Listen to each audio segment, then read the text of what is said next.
అందరికీ నమస్కారం అండి. నేను ఈరోజు మీకు చెప్పబోయే కథ పేరు కొంగ నక్క.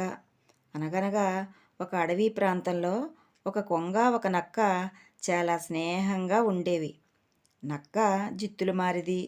కొంగకు తన తెలివితేటలు చూపాలని అనుకునేది.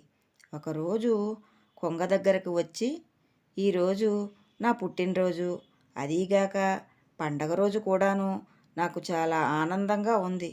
అందుకని నువ్వు మా ఇంటికి విందుకురా అని పిలిచింది. కొంగ సరే వస్తాను అంది. నక్క తనే గుమగుమలాడే పాయసం తయారు చేసింది. ఆ పాయసం వాసన దానికి ముక్కుకు తగలగానే దానిని తినాలనే కోరిక కలిగింది. వెంటనే ఒక పాత్రలో వేసుకొని రుచి చూసింది.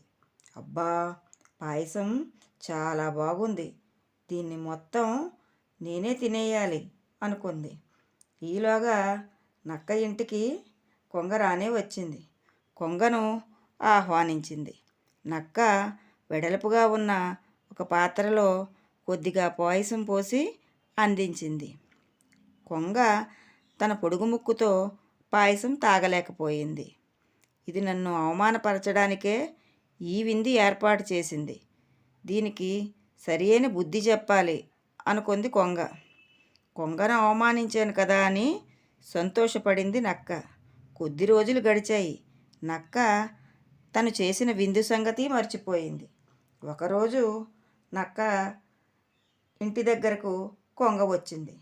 తన పుట్టినరోజు అని చెప్పి తన ఇంటికి విందుకు ఆహ్వానించింది. నక్క సరే వస్తాను అని చెప్పింది. నక్క గురించి కొంగ తనే స్వయంగా చేపల పులుసును తయారు చేసింది. ఈలోగా నక్క కొంగ ఇంటికి రానే వచ్చింది. నక్కను చూడగానే చాలా సంతోషంగా ఆహ్వానించింది.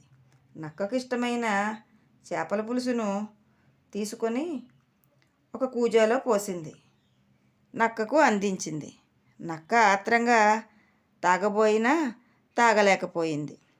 అప్పుడు నక్కకు తను చేసిన విందు గుర్తుకు వచ్చింది. తన తప్పు తెలిసి వచ్చింది.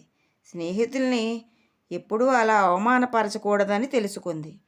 ఈ కథ కనుక మీకు నచ్చినట్లయితే లైక్ చేయండి, షేర్ చేయండి, సబ్స్క్రైబ్ చేసుకోండి.